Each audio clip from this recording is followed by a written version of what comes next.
What up, everybody, and welcome to Baz on Blades. My name is Baz, and I talk about blades. Today's feature blade is from Tuya Knives. Look at this. What we've got here is the Tuya Knives Argon Flipper Folder. The model number is T1702, and we are fortunate enough with Tuya Knives, which is a Chinese brand and a Chinese produced knife. We are fortunate enough to have an American distributor and warranty center in the United States. They're just basically up the street from me in Kentucky, and that is Dave and Rebecca Warren. And Dave sent me this knife for review along with one of the D2 Bruiser models to do a giveaway with, and that'll be coming up in our 1,000 subscriber giveaway here at Baz on Blades. But what we're going to talk about today is the Tuya Knives Argon, and look at this, guys. It actually is a very, very attractive knife. And what you're looking at here is a $154 knife. And you might say, well, Baz on Blades, $154 for a knife is crazy. And to some people it might seem crazy, but I'm going to tell you during this review, that is actually an extremely competitive price point for this knife. In fact, it's better than most of its competitors as far as materials, build quality, and action go.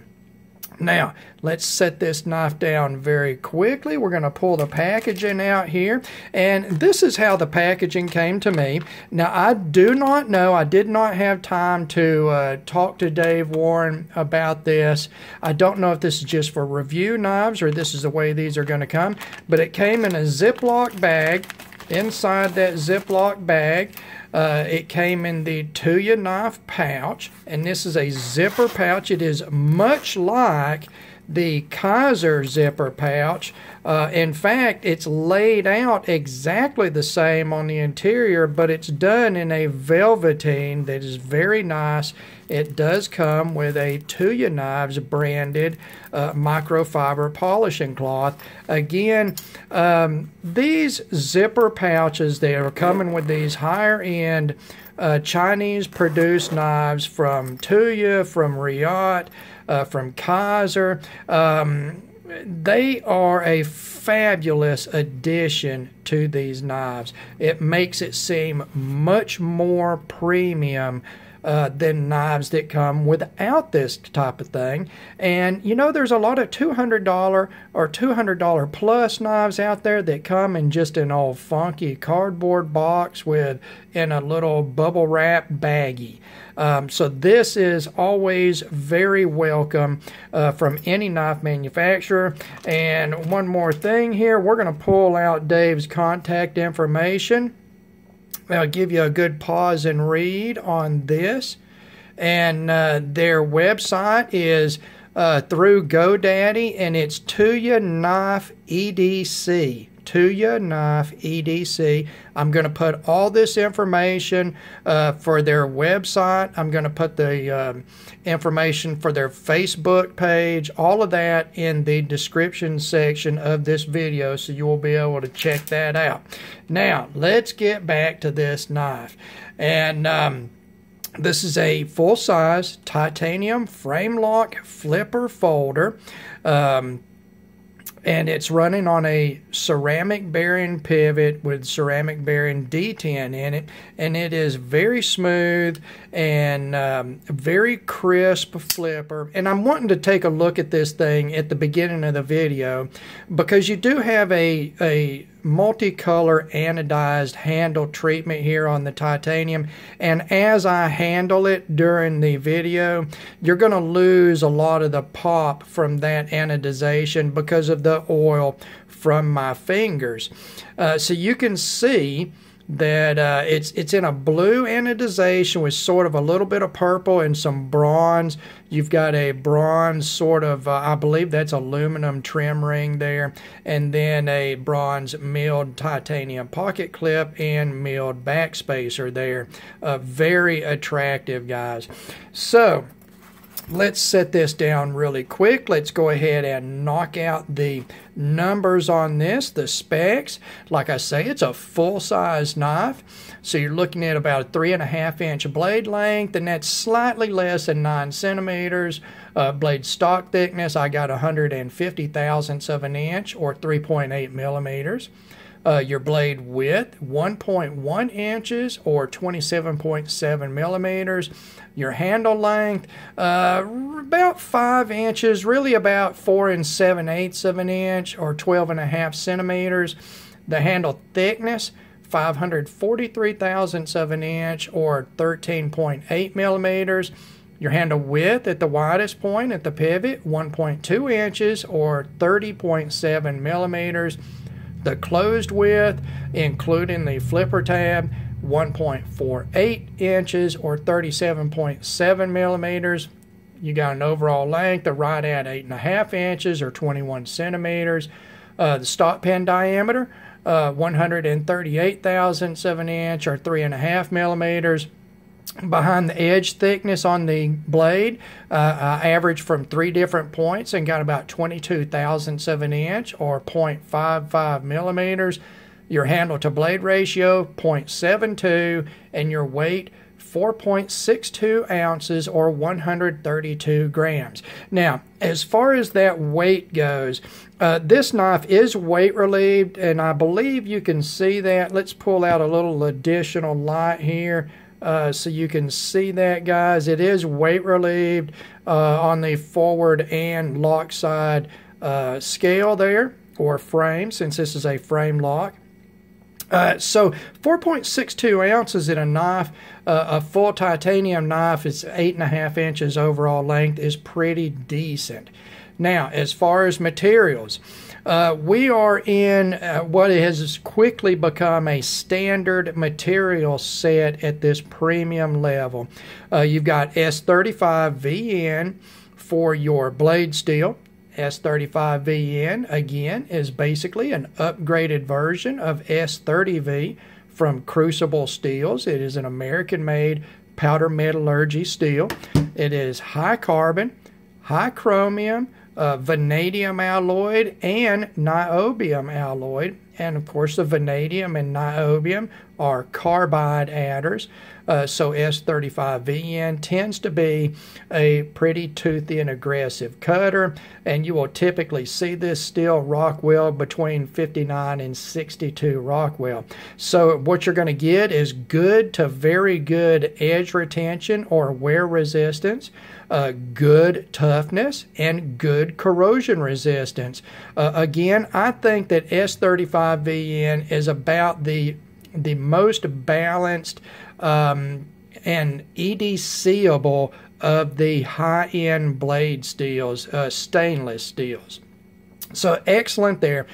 In the handle, of course, you've got milled titanium for your handle here, for your backspacer, and for your pocket clip. Then on the small hardware, you're in stainless for your screws and pivot, and you've got the aluminum, the anodized aluminum trim ring that is around your pivot there. You notice here you do have the now basically standard hardened stainless lock face insert that you see with most high-end builds.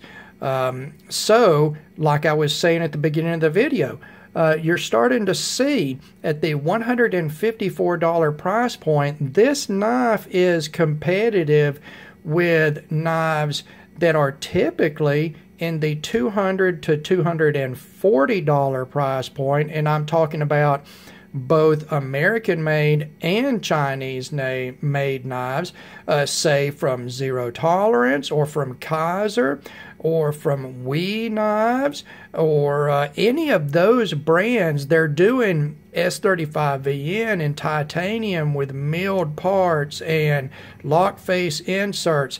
So really, this knife is kind of a bargain, guys, especially if you take into account some of the fit and finish on it.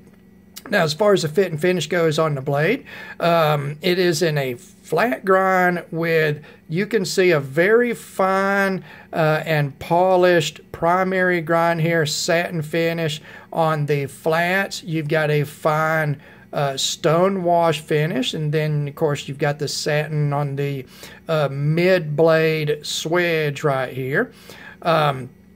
You do have a very serviceable and wide open choil here that acts as both a sharpening choil, as you can see, and a forward choil for your fingers, so you can choke up on that cutting edge and for some detailed work. Very nice there. You also do have a length of flat-topped and fairly wide-spaced jimping, and it is effective. It's not the most aggressive I've ever seen, but it is effective. In fact, it's more effective than a lot of jimping that I see.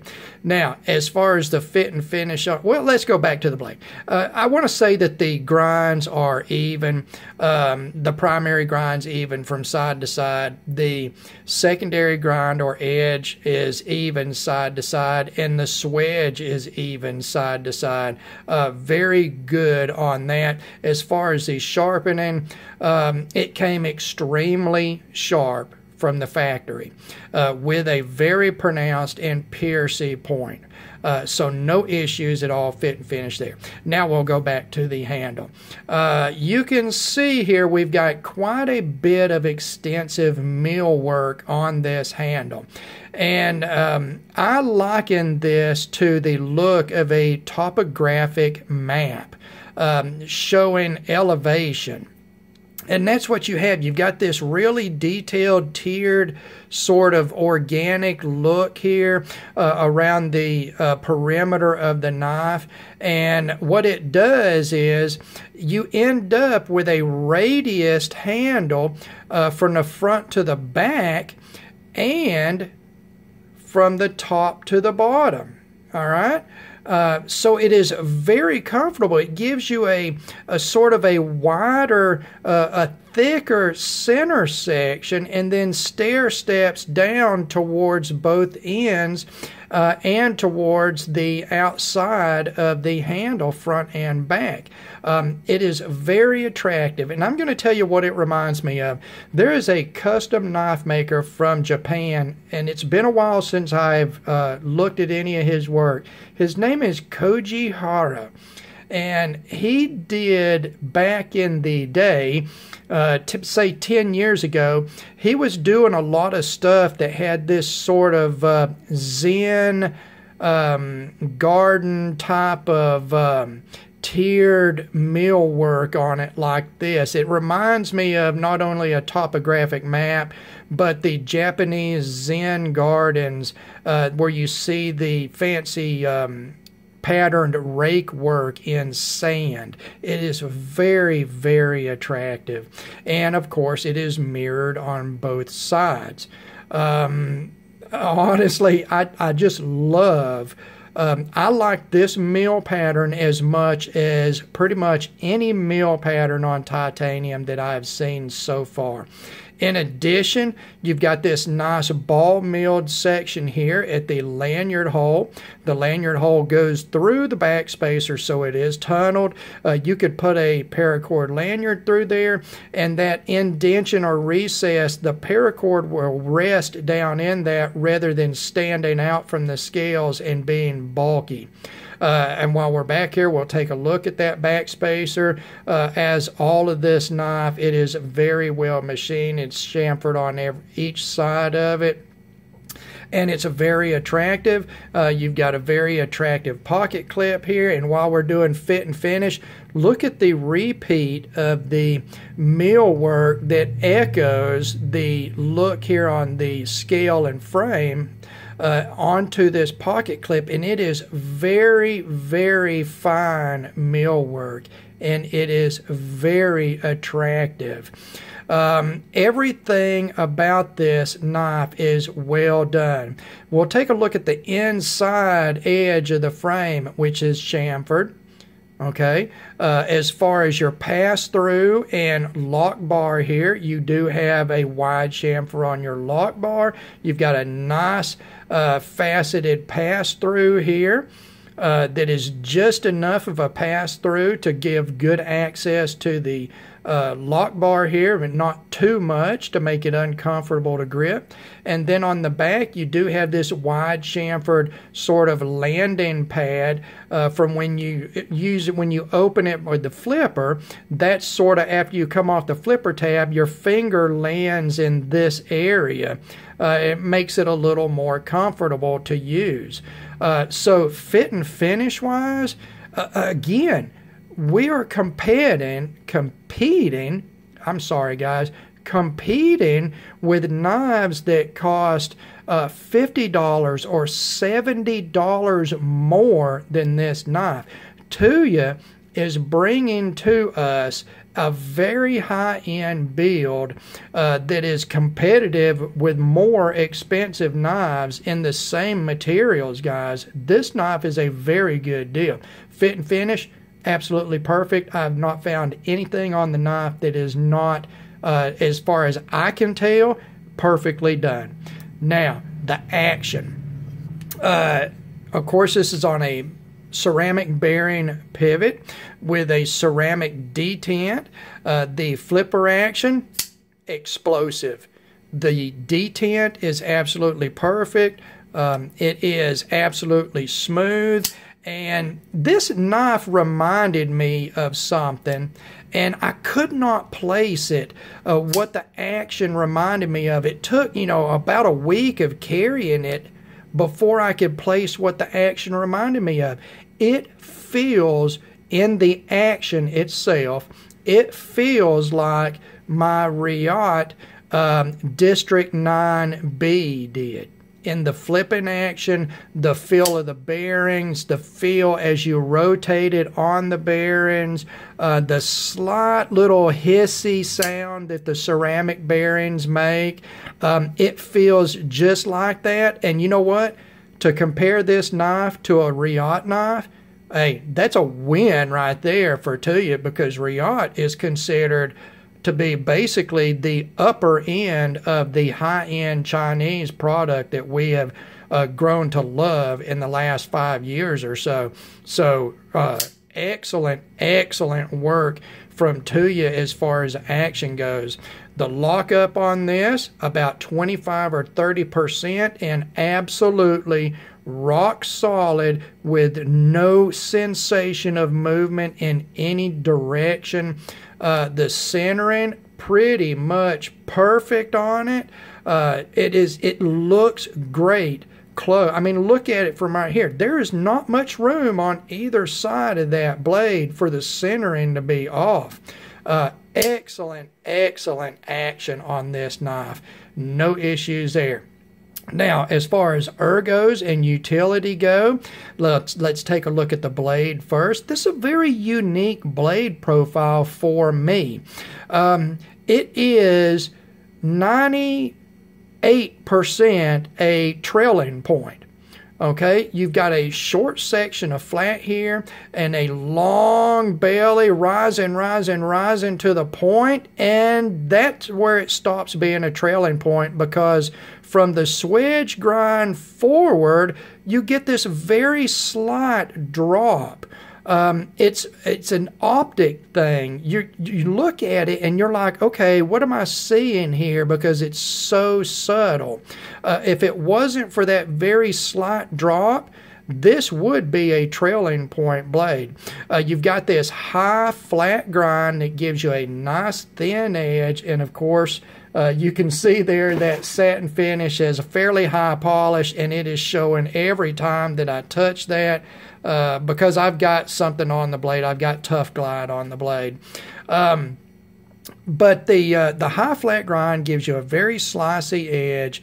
What did I say, 22 thousandths of an inch on a 3.8 millimeter blade stock thickness is very good, guys. It is a rising grind, again, almost like a trailing point type of grind, guys. It is a very utilitarian blade. As far as the swedge goes, it is a mid-blade type of swedge, so it does give you plenty of thickness towards the tip. The tip is very pokey, piercy, and will instantly pierce with minimal pressure, but it is not thin and delicate. Guys, you've got this choil right here where you can choke up on the blade, and it is so easy to use.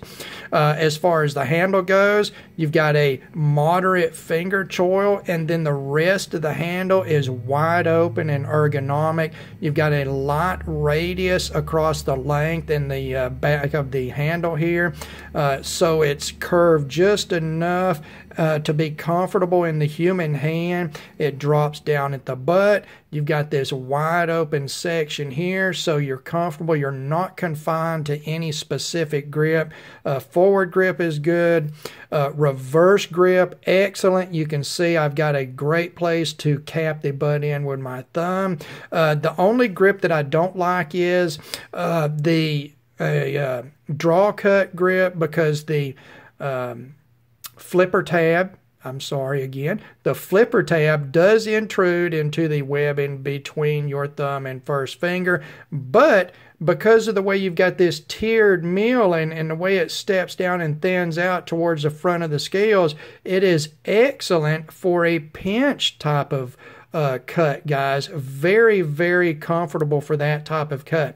So you've got a very ergonomic handle, and again, you can see the center section of the handle is the thickest part of it, and since it is radiused basically in every direction, it does give you that slightly rounded, more hand-feeling feel to it without being thick. Remember, it's just 543 thousandths of an inch thick, so it's not thick at all, but it gives you the benefit of that sort of fully radius type of handle feel.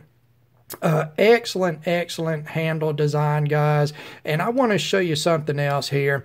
You close this knife down and the blade fully nests within that handle width. So, I mean, without the flipper tab, it would be nothing in your pocket, guys. And this flipper tab is very well designed. It's comfortable in the pocket. You've got a great pocket clip.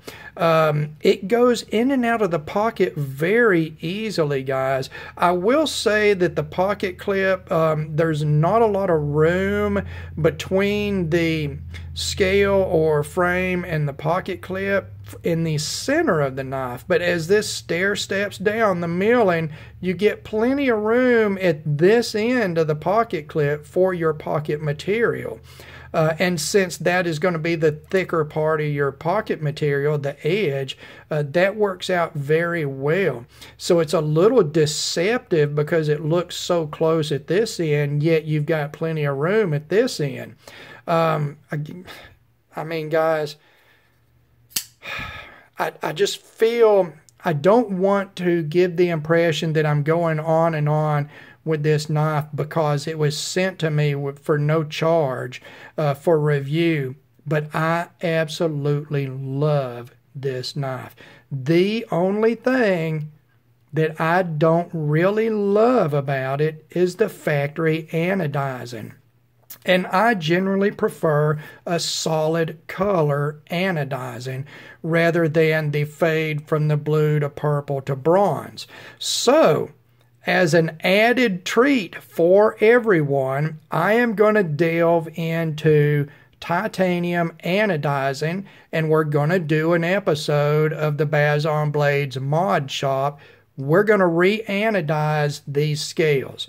And this is the plan that I have. Since I already have bronze on the pivot trim ring and bronze on the backspacer and pocket clip, what I'm going to do, I'm going to take this thing apart. We're going to strip this anodization off of it, and we're going to go just solid blue on the handle. I'm going to attempt to do a 2-stage anodization and do the solid blue, and then lightly tumble it and bring some bronze into it.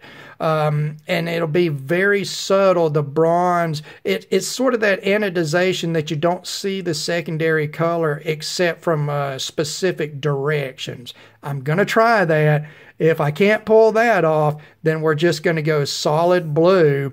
And I think that, in my opinion, will look better with this mill pattern. I think that a lot of the mill pattern right now, the effect is lost because you're transitioning through different colors. I think in a solid color, that mill pattern is going to pop out much better. And it'll be a little more even side to side. You can see that the way that this is done, because you've got the lock bar cut out and everything, that the anodization is different front to back on this. And I'm just too damn OCD for that, guys. I want these to be solid color scales. So we'll do a Bazon Blades mod shop video on that and get that up here in the next week or so. But let's bring this pouch back in, set this up for everybody to look at, and go over some closing thoughts on this already long video. First, I want to say thank you to Dave and Rebecca Warren. I want to say that all of the Tuya product that I have seen so far, and I've had 3 Tuya knives go through my hands, regardless of the price point, has been very well made. I want to wish the best luck to Tuya Knives as a company, to Tuya Knives in the United States, and to Dave and Rebecca as the Tuya Knives reps and warranty service. I just honestly, this knife is better than its competition at its price point. Now, I'm not going to say it's a better made knife. It is pretty much equal to what we're used to seeing on this extremely high-end Chinese production stuff over the last few years. This knife is equal to the Kaiser Bladesmith series and the Wee knives, and I mean, it's the same build quality that we see out of titanium frame lock zero tolerance knives. But you're going to get this for $154 from an American supplier that can get it to you in just a couple of days. All right? That makes it a little bit better of a value. Am I going to say it's a better knife? No, I'm not going to say it's a better knife. I'm going to say that it's equal to those knives that you typically see in the $200 to $240 price point. It's just at a better, more accessible price point. All right. Yes, I'm going to recommend this knife. The only thing that I personally did not like about it was the multicolor anodization, and it's not because it's not attractive. It's just not my thing. I just prefer a solid color, and we're going to re-anodize this to get a solid color, so be looking for that video to come up. Be looking in the description section for the contact information for Tuya Knives in America. And again, thank you to Dave and Rebecca for taking a chance on sending this product to me to let me review it. I hope that this turns out to be fruitful for both you and your new company and for my channel. All right, as always, thank you to everyone for taking the time to view one of my videos. God bless all of you, and we will talk to you again.